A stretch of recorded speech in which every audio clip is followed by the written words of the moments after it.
Hey everybody, welcome to the Witches Movie Coven. Grab your goat, and this week especially, grab yourself a bloodbath perhaps. Why? Because we are talking about Renfield. If you're going, who are you? I'll tell you who we are. We are the Witches Movie Coven. We are witches talking about witches in movie. I am Patti Negri. You might recognize me from Ghost Adventures or from my regular The Witching Hour podcast or from this. And let me introduce my co-hosts. We have the beautiful Courtney Buckley above here. She is goat bait herself. Or from my regular podcast or from this. Wait, and let something's me talking. My That's a good entrance. I thought I would do chat for the okay. That's haunted. Okay, Courtney Buckley, ghost bait herself from Scared and Alone. Right next to her, Richard-Lael Lillard, a beautiful person and dear friend who we just saw. We have Jason Mankey, witch author of 100,000 books, and I'm not exaggerating. And in place of Heather this week, we have the one and only, my best friend, my Fangsmith, Father Sebastian. It is a vampire movie after all. He is Father Sebastian of the Sabretooth clan, internationally known impresario and vampire. And I must say, I'm really excited because Richard-Lael, Sebastian, and I just spent a week or more in New Orleans, where Richard-Lael just moved. And Sebastian and I were at Hexfest. And it's really warm there, but it was really fabulous. Hey, Matthew. Good to see you. Hi, Matthew. Oh, Matthew. Yes. Anyway, so this week we are going just slightly outside the witchy world. We are talking about Renfield. Yes, with Nicolas Cage and all sorts of wonderful people. We do not have Heather to explain it this week. Do we want to talk about what we've been doing following you around in New Orleans, or do we want to get right into the movie? I will say that I want to hear about New Orleans. That's just my personal greed. It was Lilith Dorsey, who we just had on last week. She was there. We got to hang with her all week. Amazing, amazing presentations, amazing rituals, dancing, drumming, paddle boat, river boat, private parties at like Christian Day's house and all these. Every house looked like a Richard-Lael house that we went into. Beautiful antiques and skulls and spooky and beautiful everywhere we went. And we got to see Richard-Lael a lot. And even then, after Hexfest, I was filming with the Ghost Finders, and not even on purpose. We had this last minute trip there. We go there and we're getting out of the van. I hadn't got out yet, and all of a sudden the cast starts oohing and awing. Look at this car. What kind of a car is this? Look at this car. I look out and I'm like, it's Mr. Satan, Richard-Lael. We parked directly, of all the cars in New Orleans, we parked next to Mr. Satan. So we, of course, had to go find him. So it was a magical week all the way around. What do you think, Sebastian? This was your first Hexfest as well. Well, it was my first Hexfest being your guest. And what the great thing is I didn't have to work. So I got to play and I got to see all my friends in New Orleans. And I got to really enjoy the hospitality of Christian Day and Brian Kane. Yeah. And they were great. And I got to see Richard-Lael, which I love seeing him all the time because he always is driving his car around and scaring the muggles. And then time. Completely. Yeah. And we got to hang out like at the Vampire Cafe, at Potions, Apothecary, all these very, very vampire-y things, which is perfect for today's movie. So we got to hang out with like the cream of the crop of the witchcraft scene. Yeah. Well, some of them. I was at a different festival that weekend. You were the only one missing, you and Heather. Everybody else on the whole planet was there. What about me? You were busy. You were doing something far more fun, Courtney. I was very busy. Can I share? Yes. So I was mysteriously, I don't know why my camera is not focused. Hold on one second. Find me. Anyway, I was very busy on a mysterious, I was mysteriously away from the Coven last week. And that's because I took my once-in-a-lifetime dream trip to Universal and Disney. And as predicted, we went to Universal first. And I walked around the corner and I saw the Jurassic Park Welcome Center and Hogwarts, and I was uncontrollably sobbing for 20 minutes. They were taking pictures of me, and it was just as embarrassing as I thought it would be. And then I was crying the whole time. And then I was sad to leave Universal. I thought I want to stay there and not go to Disney. And in the car on the way there, as we passed under the Walt Disney World sign, I started violently sobbing again, to the point where our driver videoed me, because he said in 15 years he's never seen a person behave like that. I could not be controlled. And then he rolled down the window when we got to our resort to like check in with the security guard, and he was like, yeah, look at her, she's crying. And so the security guard was like, welcome, Your Majesty. And I was like, I'm a princess. And yeah, I cried a lot. But it was so magical. We did all kinds of fun Halloween things. I got a new wand. I did some magic, and it was almost like I knew what movie we were going to do this week, because while in the Wizarding World, I picked up one of these so that I could enjoy it tonight on the show while we talk about Renfield. So it was amazing. And I posted one picture on my Facebook, but there are more pictures to come once I recover a little bit. Was it everything you were hoping it was? The whole it was because you more. expected a lot. Okay. Yeah, it was way more than I ever expected it would be. It was just really, really magical. The cast members were all really nice at Disney, and the team members at Universal. Excuse me. And they really, there was a lot of things that like pixie dust moments that like really just made our trip. And everyone was so wonderful, and I cried a lot, and it was great. And I already put down.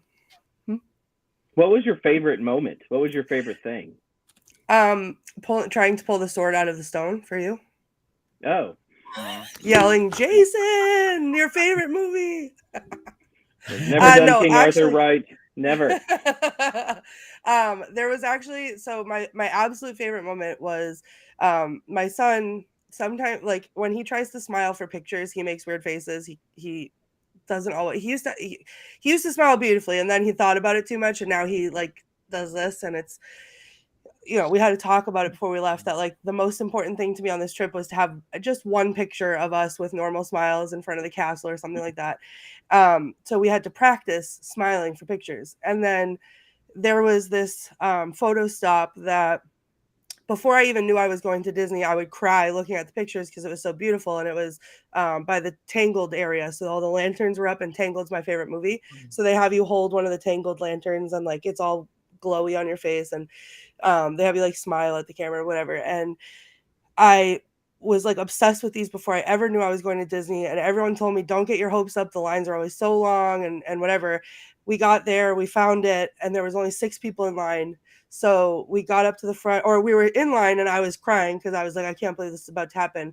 And my son looked at me without me saying anything, and he said, I promise that I will smile my best smile for these pictures because I know how important it is for you. Aww. And then, yeah, we got up to the front, and there was now like 100 people in line behind us, and there was me, my son, and my friend. And I said, because they do like a whole little photo shoot, like the same poses for each, you know, for whatever. I said, is there any way, like I explained how special they were to me, and I said, is there any way we can have just one of me and my son and then do the rest for the 3 of us? And when I explained how I felt about them and I was crying, the cast members started crying. So she did the whole photo shoot with me and Nathan. She did the whole photo shoot with me and my Nathan and my friend. And then she pushed them both out of the shot and let me do the whole photo shoot by myself with like 100 people in line. And I was sobbing, and they're like the most beautiful pictures, and I will treasure them forever. And I'm just so happy. I did have a great time, Robert. Thank you. It was a wonderful time. Wow. That's fabulous. You're a Disney junkie. What?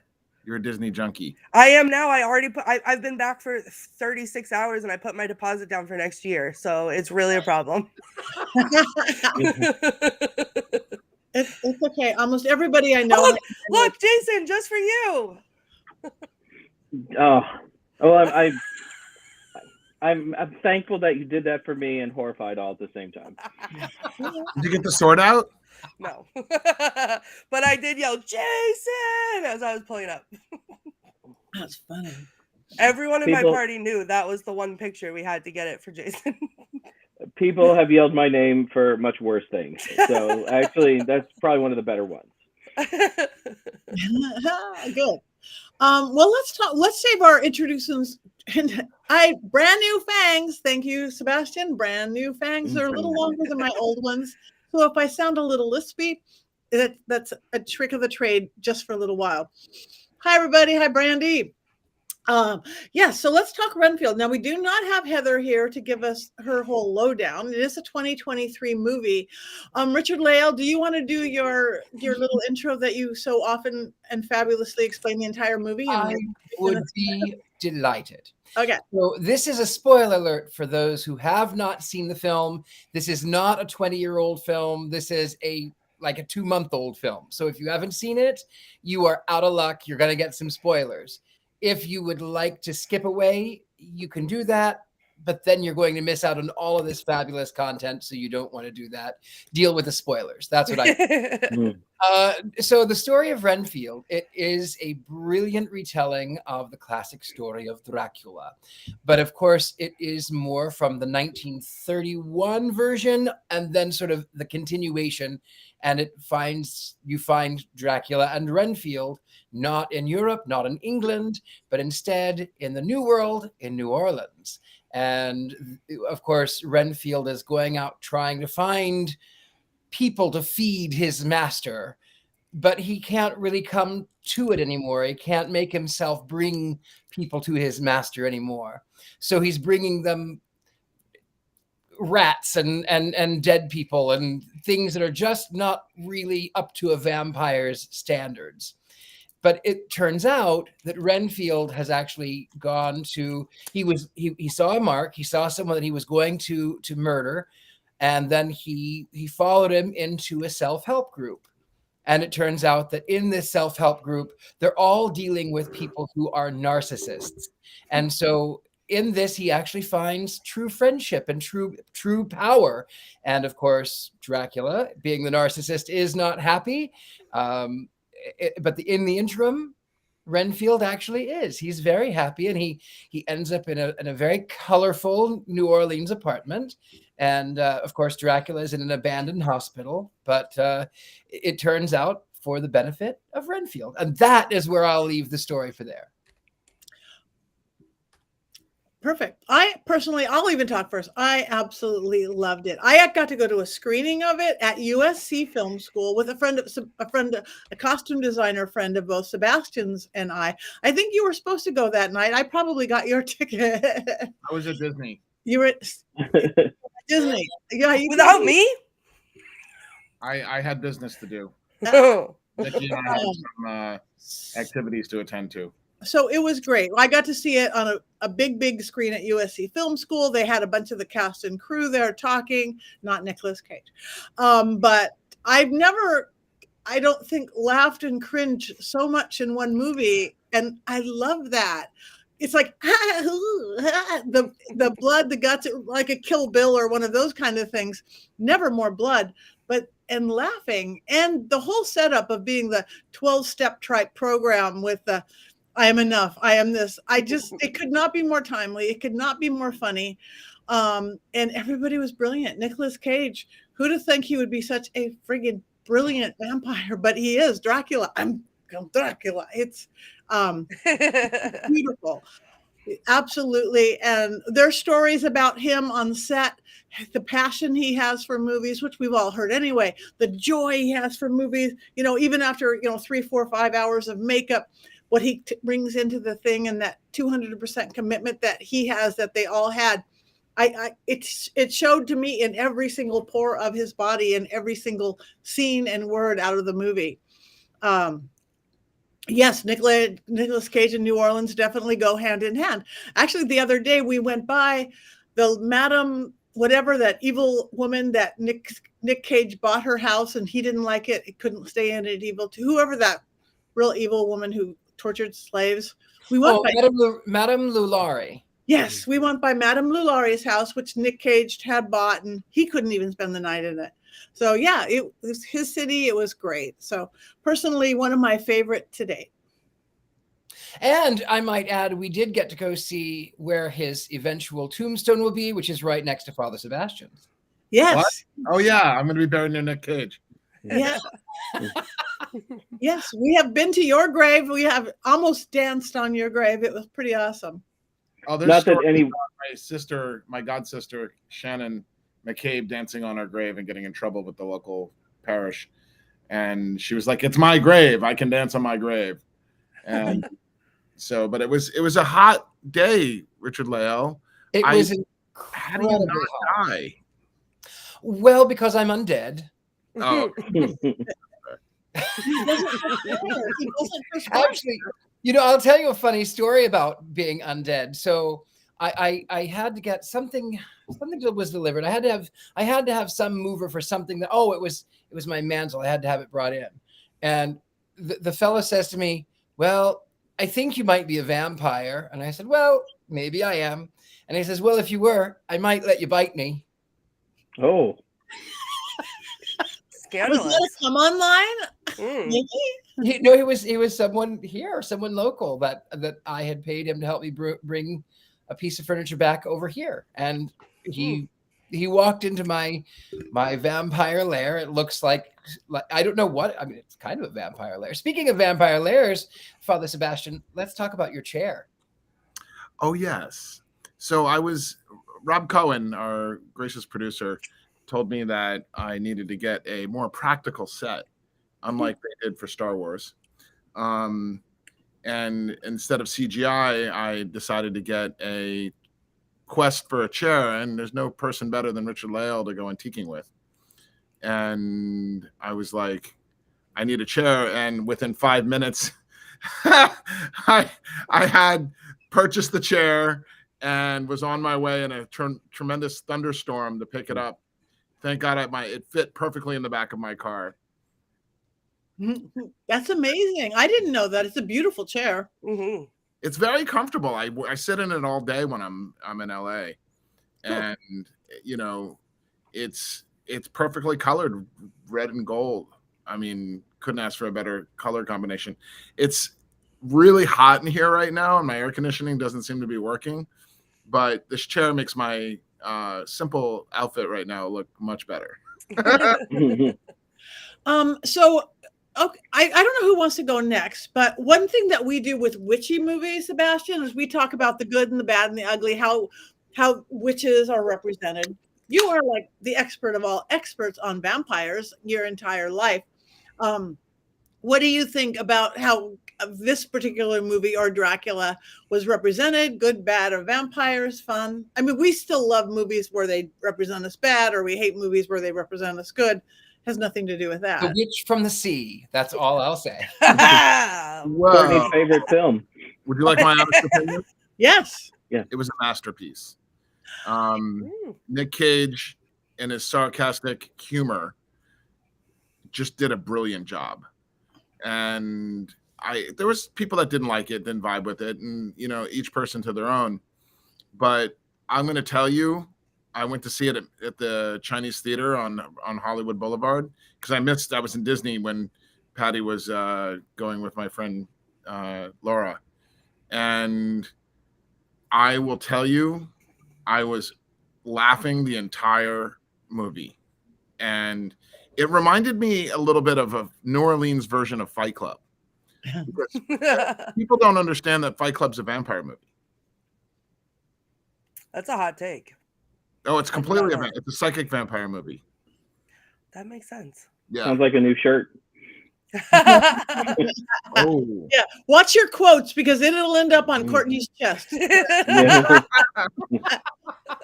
Right across. Not today, but I maybe think tomorrow. there's a couple things that I'd like to say. That there was a rumor going around that Nicolas Cage shaved his teeth down to be able to fit the prosthetics. In fact, no, they shaved the prosthetics down. One of my business associates, Gary Archer, is the fang maker who made fangs for Interview with the Vampire, Queen of the Damned. No, not Queen of the Damned. Interview with the Vampire TV show and movie.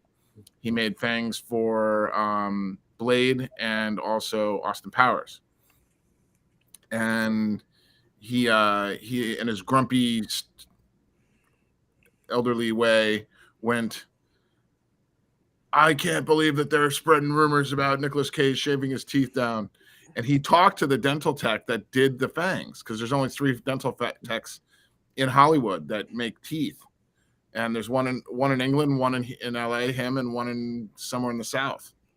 So it was really, really interesting to hear the inside business perspective about it. And Nicolas Cage just killed it. I mean, I want his outfits. I mean, Richard-Lael, next request, I'm gonna find you and have you go shopping with me. I mean, I agree. I that was the most powerful thing, most beautiful thing were his costumes. But Corey wants to talk about the Renfield effect, where people who are in a toxic relationship. And I think it's a very powerful point, because where I thought Nicolas Cage was brilliant and beautiful, really, really beautiful, excepting when he was just a pile of blood and bones, and he wasn't so beautiful then. But when he was himself, he was really beautiful. And I was actually intrigued by the fact that he was going to play Dracula, because I thought Nicolas Cage, and then I saw the photos that were leaked, and he looked a little bit like Marilyn Manson, and I thought, well, okay, maybe, but when I saw it, he was brilliant. And actually, it was very empowering, because when people are in toxic relationships, it happens gradually. You find yourself doing things that you really wouldn't do, just to keep the peace, just to be nice, just so that you don't have to hear the yells, so you don't have to fight. And that's what Renfield is doing. He's going out trying to find people for his master to eat. And then, of course, Dracula says, I want you to find me a school bus full of nuns. And I want you to find, what was it, some cheerleaders, and I can't remember the full thing. A bus full of cheerleaders and there was a table full of nuns. Yeah. And then, of course, he goes to the nightclub here in New Orleans, and what happens to be coming in is a bunch of nuns, and then there's a school bus full of cheerleaders down the street, and whatever it was. But he ends up he eats this part of the trade-off is that he eats this insect. That's why he eats them, is because it gives him the life force, the power, and then he sort of becomes superhero. Now, humans, we don't normally eat bugs and get superhero. We normally eat bugs and gag. But that's neither here nor there. Whatever gives you your own power whenever you are in these toxic relationships, whatever small thing that sometimes, and it may be that the power that one would receive from eating a bug is in a toxic relationship. It's that one thing that they say, oh, you can't do that. You don't do that. And then you can eat the bug, and it would give you a sense of power. So in that sense, I say, go eat all your bugs that you want to eat. So there's actual clips of me eating actual bugs on my Twitch channel. They did not give me superpowers. I was dared to do it. And I don't back down from a dare. So it was disgusting. I did gag, and I wish that I gotten superpowers. What kind of bugs did you eat? What did you eat? I had dried crickets and dried mealworms, but then they upped the ante, and I ate live mealworms. Oh, I did one thing where I sprinkled the dried mealworms on a piece of pizza, and I ate the mealworm pizza. So that was great. I thought you were gonna say I ate bugs at Disneyland or Disney World. That's what I was waiting for. No, Just tossing them back. no bugs at Disney. Like Hakuna Matata. I did say the Lion King sweet, so Hakuna Matata. Let me just, slimy but satisfying. No. Oh my. But I do want to comment on the whole, the toxic relationship bit. And again, as Richard-Lael said before, spoiler alert, because one of the things that I really loved about this movie, I thought the beginning was a little bit slow for me, but the halfway through on, when Renfield gets a spine and he's gonna go after, do his thing, it's the end for me, where he's saying his mantras and punching Dracula, and it's like, I am enough, and I have enough, and I am codependent, and whatever he's saying, and he's punching him. And I was just like a couple scenes like that, or what was her name, Rebecca did a couple like awesome things, and I was just yelling like out loud, like, yes, get it, like. And so that got me really excited, which I haven't been really excited for one of our movies like that for a while. So I was hyped. I really enjoyed it. And then the humor in it is definitely my sense of humor, the dry, witty, sarcastic.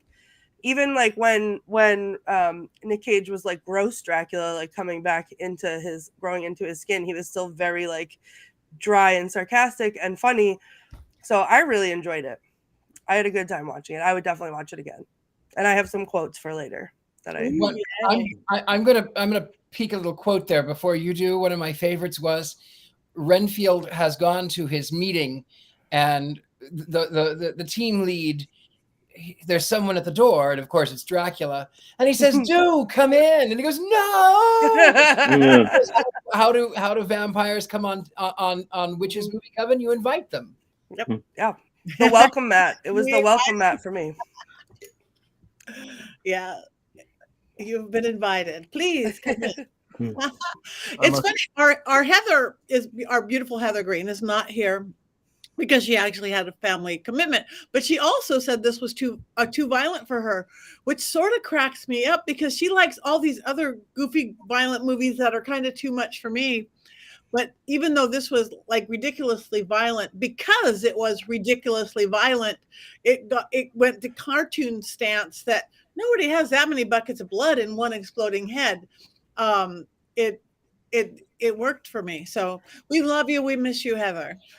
I'm going to be real honest. The violence, like I loved the violence, specifically the part where I don't remember the actor's name. He's John Ralphio in Parks and Rec, but Renfield punches him in the stomach, and then it shows the X-ray of all his bones breaking. Then it comes out his butt and out his mouth, and I was like, "Yes, this is so good." That was my favorite. I'm kind of with Heather. Like tonally, this movie is all over the board. I like to read about the history of the development of these films, and this was originally supposed to be part of the MonsterVerse that was Dead on Arrival with Tom Cruise's The Mummy movie. So they reworked it, and I think as a result, it tries to be 2 or 3 different things. And because of that, it just doesn't resonate with some people. I liked it well enough. I like the performances. The cast is really great, and I laughed at some of the gratuitous, over-the-top violence. Don't get me wrong, but I think that probably limited the amount of people who are going to watch this film. Yeah, you really and thought maybe it was that was. I thought the violence was funny, but I think that the amount of violence that's in the film is probably going to limit who watches this. It was not a financial success and did not do well at the box office because I don't think people could tell if it was 100% a comedy. Was it supposed to just be over the top campy, or was it supposed to be like a really violent sort of movie? And because all these things are in conflict with each other, I think it might have trouble keeping an audience long term. I can totally see that. And I couldn't find the tone myself or the genre. Was it a horror movie? Was it a comedy? Was it a slapstick horror? Yeah. It entertained me tremendously just because I knew the tones. But, Lost Boys is also very violent. And funny. And funny. I love Lost Boys. Yes. And I liked a lot of it. Don't get me wrong. I didn't think it was terrible and stuff, but my wife was sort of watching some of it with me and sort of rolled her eyes and didn't really want to participate. Did you watch it in the movie theater? We saw it on Peacock, sorry to say. Probably different. It's probably a big screen movie, like all those ones that I'm always watching on my cell phone and don't get it.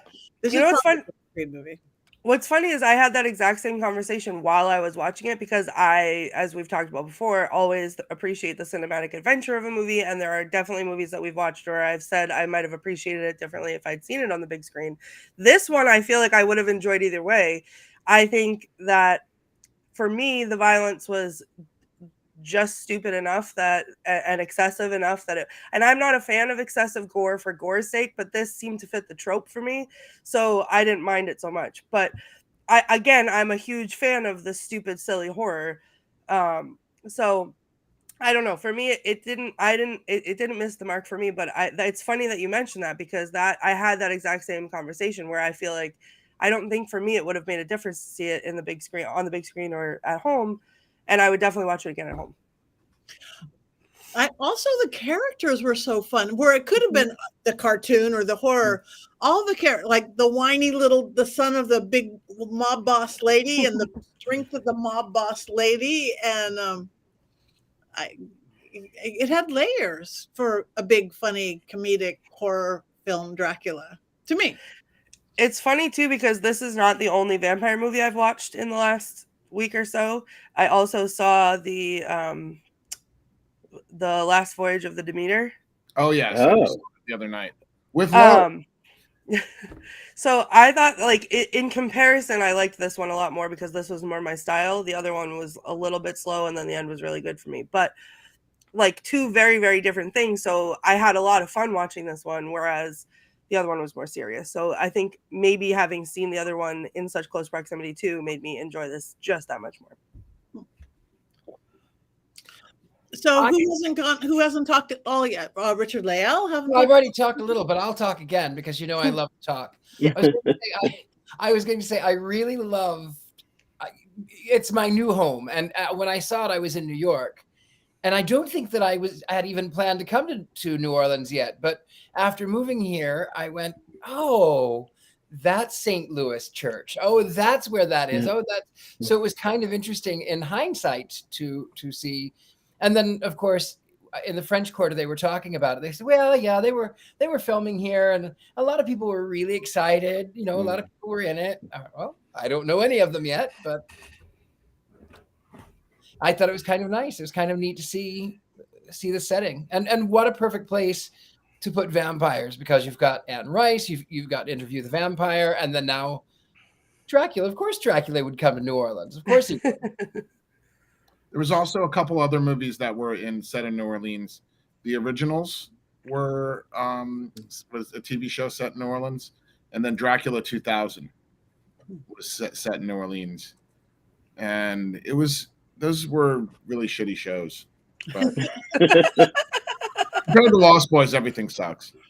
I want to say what Mary Jane says. She loved Awkwafina. I loved her too. She was a really nice. Again, all these characters are like little paint colors to me. The different characters, the different how they molded together or didn't mold together.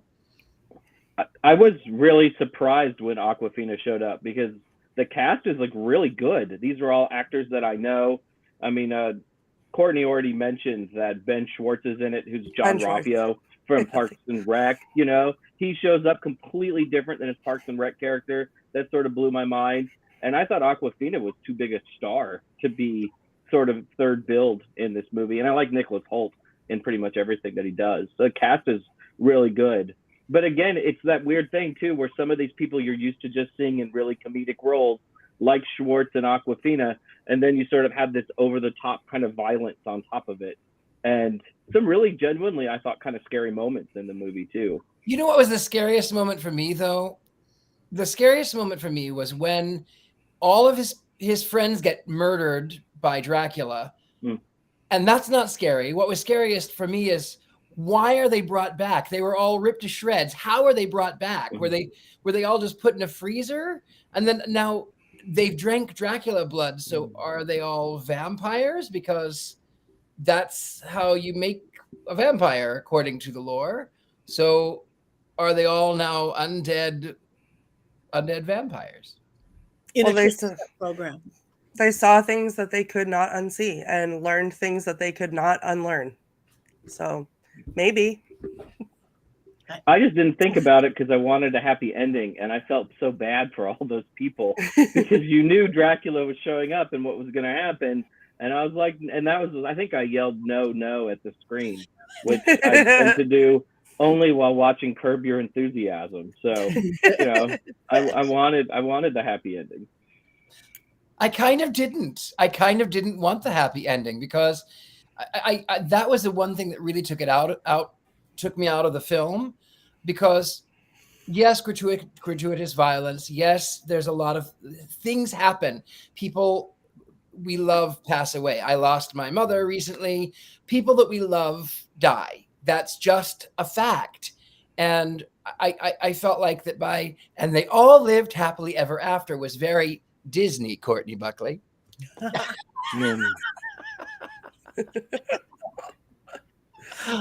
I liked it, so maybe. I thought it was a beautiful ending, and what a better movie to have a beautiful ending than a horrible Dracula movie.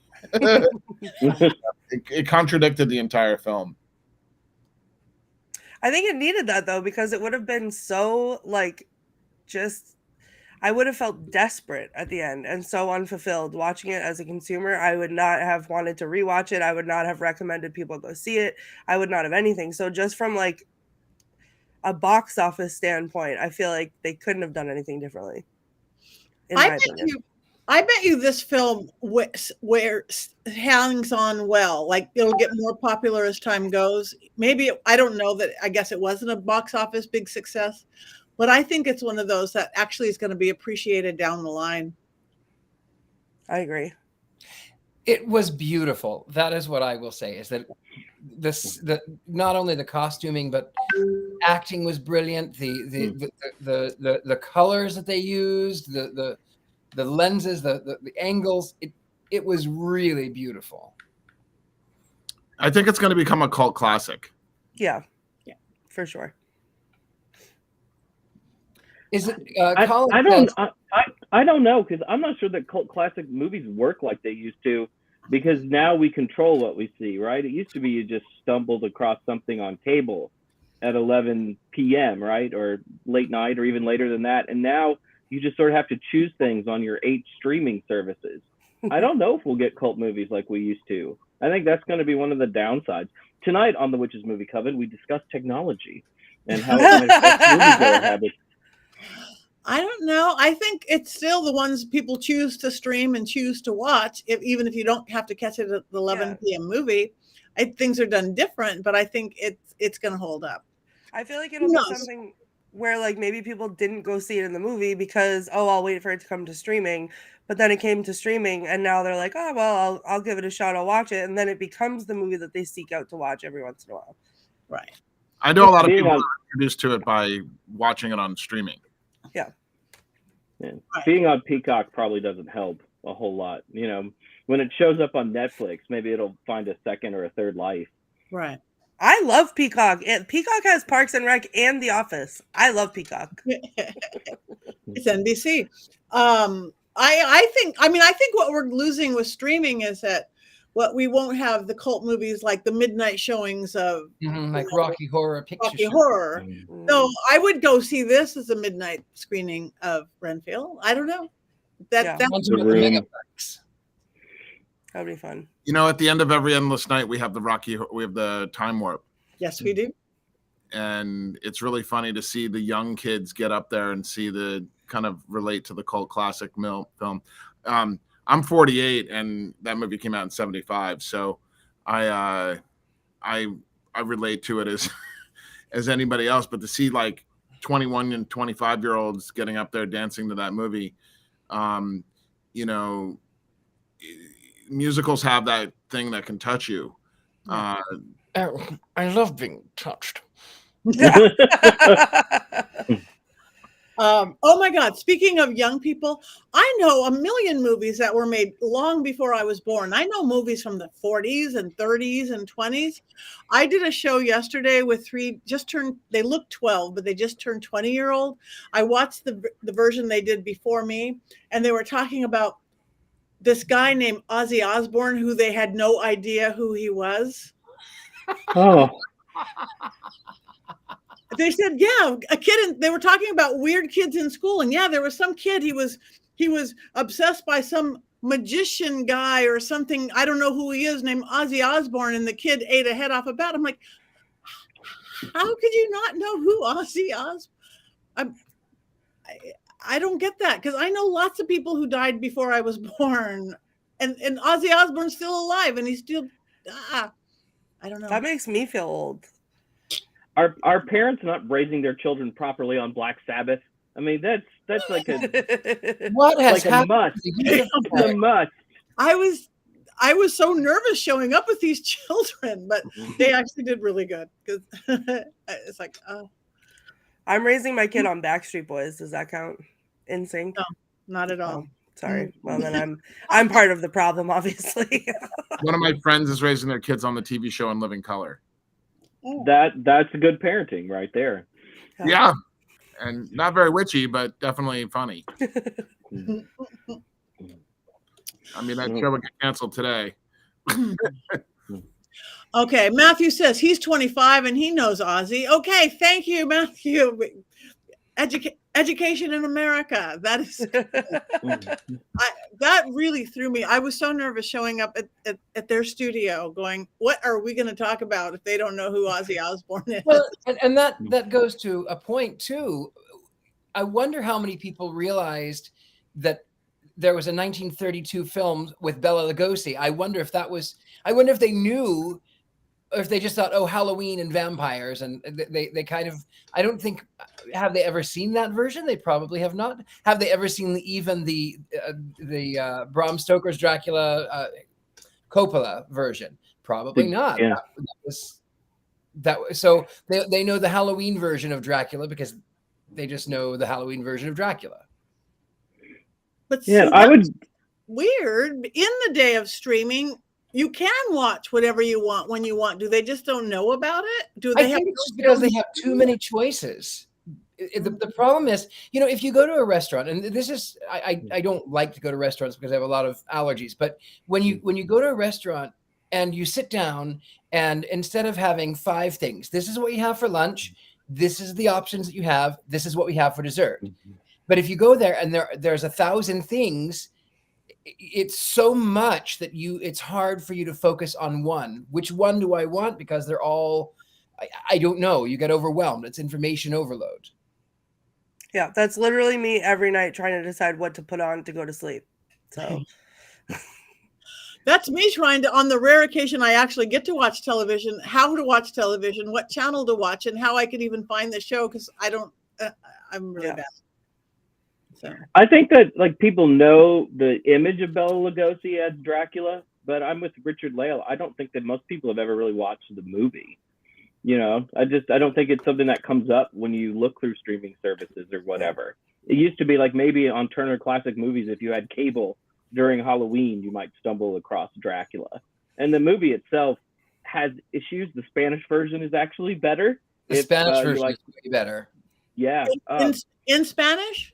Yes. So I didn't mean to jump in, but that excites me. Go on, Jason Mankey, you tell.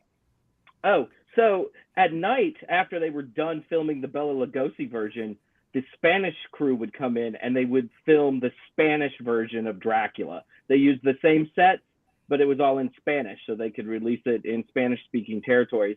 And the directing is so much better. Dracula, the movie with Bela Lugosi, looks like a stage play. And Dracula, the Spanish movie, it looks like a movie. There's more close-ups of faces and things, and it's just better done. It's fantastic. So if you like the original, go and watch it. When I was dealing with my vampire mentor, Victor Magnus, he's like, you don't like Lost Boys. Lost Boys sucks. You got to watch 1932 Dracula in Spanish. And I was like, okay. Can I get subtitles? And he was like, sure. And we watched it together, and it was nuts. Yeah, that's fine. Okay, we have a question in the thing. Who was it?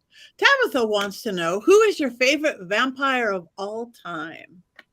Anybody want to jump in? I'm embarrassed. I don't want to say mine. Oh, now you have to start. I like Twilight. No! Oh. Yes, I would be embarrassed listen, too. Everyone give me a second. I know it's terrible. I understand that, and that's why I like it. I like movies that are so bad that they're uncomfortable to watch sometimes. And Twilight has become one of my comfort movies because it's just so goofy and ridiculous, and I love it. So sorry, not sorry. I like Twilight, but I also like what's that movie with Josh Hartnett was in it a while ago, 30 Days of Night, I think, where they were living in Alaska and then it goes dark and all the vampires come out. I really love that movie. So I have movies on the fangs. What? I base the quality of a vampire movie on their fangs. I like that. So who is your favorite vampire then? Lestat de Lioncourt. The vampire Lestat. Not the Tom Cruise version, not the Queen of the Damned version, but the Sam Reed finally did Lestat properly in the TV show Interview with the Vampire. Now, Louis is just a supporting character, so I don't care what they do with him. But they did Lestat. And I grew up, I was in a poly relationship where I had a little blonde and a doubting Louis. And we would always go, Louis, Louis, Louis. And that was, Lestat is absolutely my rock star, my heart, my treasure, my love, my friend, my inspiration. Oh, very good. And Jason? I'm going to be boring and say it's Dracula, but I like Dracula just because of all the different versions of Dracula over the years. And that it's this great literary creation that sort of kicked off the modern vampire movement in a lot of ways. And the story is continually reinterpreted over and over again, which I really appreciate. So for me, it's Dracula. And I used to read Tomb of Dracula comic books when I was a small child.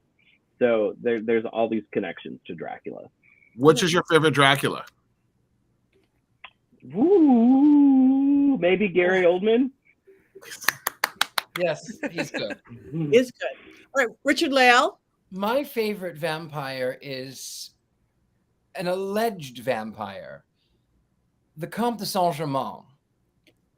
He is my favorite vampire to this date, and he was a courtesan. Nobody knew where he was from. He didn't eat publicly. He would always. It was rumored that he would dine on chicken or virgins in his chamber, and people who knew him when they were children at court knew him when he was an older man, and he never aged. Now he disappeared and reappeared in the 19th century, and then someone said that he had returned in the 70s.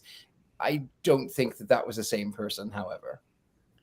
Or he was. Maybe it was. Thank you, Lisa. Their favorite vampire's father, Sebastian. Oh. I think he's mine too. I must say though, my favorite is Nicolas Cage in Dracula. I have a Nicolas Cage thing. Sorry, I have forever. So now Nick playing Dracula, I'm staying there. But my first vampire, I was little and I ran home from school, was Barnabas Collins. Ooh. I ran home from school for Dark Shadows. I don't know. I was little and that was the only soap I ever watched. I had to run home to watch Dark Shadows. So he was my love Dark Shadows. Yeah. So what's everyone's favorite Nicolas Cage movie? I think that's another good question. Okay, go Courtney. Okay, I forget the name of it, but it's the new one that just came out with Pedro Pascal. Oh, yes. Where Nicolas Cage plays himself. I laughed in the theater, and it was not even just the jokes. It was the subtlety of like the faces they were making at each other. Like it was everything. If you have not seen it, go watch it tonight. It's so funny. It's so, I don't know. I loved every minute of it. What is it? Let me look it up. Hold on. I can't remember the name of it. Yeah, I don't know that one. He plays himself. Yeah, he plays himself, and Pedro Pascal is like his super fan and wants him to come to his birthday party. So he hires him. Like The Unbearable Weight of Massive Talent is the name of it. Yeah. And so Pedro Pascal is like a super fan. He's like, I forget if he's like or his family's in the drug trade or something, and he has like a shrine to Nick Cage, so he's bought all of the things that like Nick Cage has used in his movies or whatever, and Nick Cage is trying to audition for things and can't get it, and so his agent is like, well, this person offered you $1 million to go to a birthday party, so he's like, yeah, whatever, I'll take it. And then it's like a buddy comedy, so they become like best friends. It's the funniest thing I've ever seen. Hilarious. And then the way that they just look at each other, so there's the it's like viral on TikTok, the scene where they're looking at each other in the car, and it's like, oh, me when I do this, and then my best friend when I do this, or like whatever, and they're looking at each other. It's hilarious. And it literally is. It's not even like, the lines are great, the scenery is great, the acting is great. I don't super love Nick Cage, so when I went to see it, I thought, I know, I'm sorry, Patti. I do now because of this movie, because I feel like for him to play himself the way that he did, and it was really just the way that he took it in stride. Like, he fully made fun of himself. The whole movie is like him making fun of himself, and he just like overacts himself. It's just the funniest thing. It's so good. If you haven't seen it, see it. It's really funny. Okay, everybody is putting in their movies here. We've got National Treasure. We've got a Ghost Rider, Queen. Oh, somebody likes Akasha and Queen of the Dam. So no, you guys, we are reading this Blade series. I must say, one of my friends was the makeup artist on Blade series, and I remember seeing they had a baggie full of Wesley Snipes hair. I was so impressed at the time. This was a long time ago. I guess that's what makeup artists do. But the guy who wrote that, Stephen Norrington, actually wrote a movie about me. That's where my whole the Bursting in Fire Marilyn Manson house. He wrote the Blade series. He wrote League of Extraordinary Gentlemen, and he wrote a movie about me. But they haven't done it. They probably never will. But that was my little momentary claim to fame. But I do want everybody to introduce ourselves. So before we do that, we have to vote. Wands up, wands down. Everybody out there in the chat room, you guys are really active. Tell us, wands up, wands down. Renfield. Oh, look at you, Richard-Lael. You've got a cross. It's a crucifix. It's a crucifix. I feel bad. I took up so much time talking. Nobody else got to say their favorite Richard-Lael movie, their favorite Nicolas Cage movie.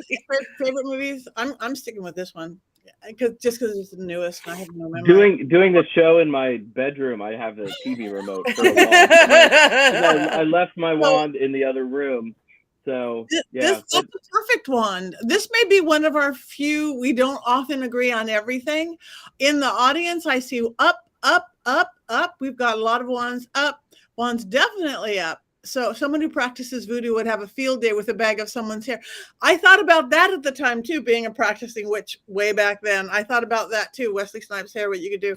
But I think the person who had it was just into his kind of bleached thing they did with his hair. Okay, so we are looking at wands up. So those of you who haven't seen it, you can see it on Peacock and all sorts of things. So check out Renfield and tell us what you think. We don't know what we're going to do next week, do we? So next week is my birthday week. Do I get to pick? Yes, I know what I want to do. What do you want to do? So I know it's silly and it's stupid, but it's one of my favorite movies, and there is witchcraft in it. It is Your Highness, which is a stoner comedy with James Franco and Danny McBride. And it's my favorite movie. Oh God, that movie's terrible. No, it's not. Jason, go away. I'm gonna make your laptop run out of battery. I don't know it. Is it streamable or is it available somewhere? It should be. If not, I'll send you a DVD because send everybody a DVD. Okay, yeah, so we'll do that one next week, so long as we can all find it. Until then, everybody say what they have coming up. I'm leaving tonight actually for Michigan Paracon. So anybody going to Michigan, it's a really good one. Everybody comes, all the paranormal peeps, Michigan Paracon. Next month, I'm going to be at Baraboo, Wisconsin. I'm going to be in Albuquerque, New Mexico, all sorts of places. Go to pattinegri.com and find out where I am. Let's go to Courtney next. What do you have coming up?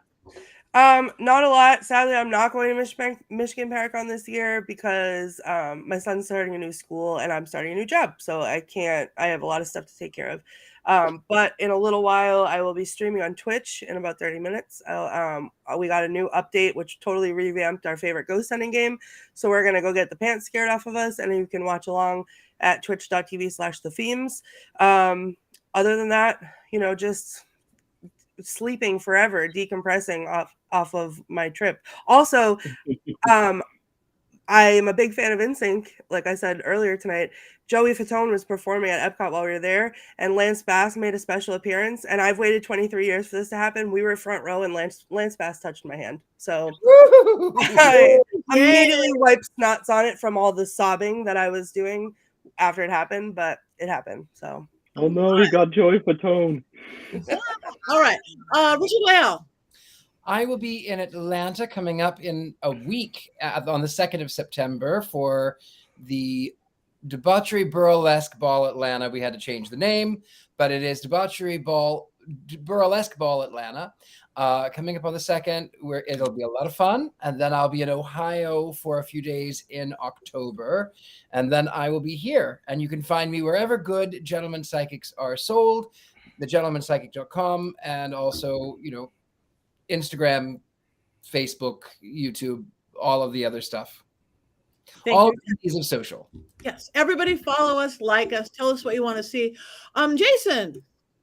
I will be outside of Memphis at the Festival of Souls Festival, October 12th through the 15th, which is pretty exciting. And I will be at Las Vegas Pagan Pride. This is a Sin City Witches shirt because those are the Las Vegas witches on November 11th. So I'm excited about that. And of course, I'm on social media and all the places. There are only 4 Jason Mankeys in the world. I'm the only one who's a witch.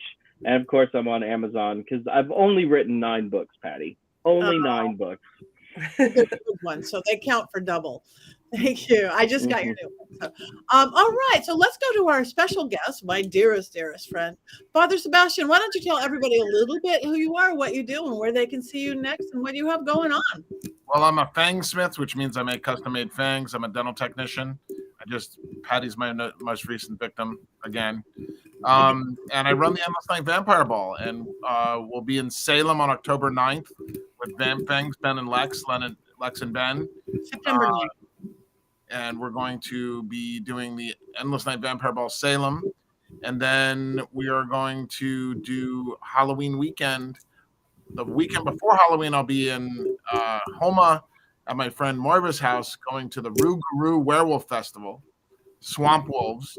And then I'm going to go to Halloween weekend. I'll be at the House of Blues with Patti and Richard-Lael and a bunch of witches doing Endless Night New Orleans Vampire Ball. Thank you. And they can find you where? FatherSebastian.com. Thank you so much. Do you guys hear this weird music in the background?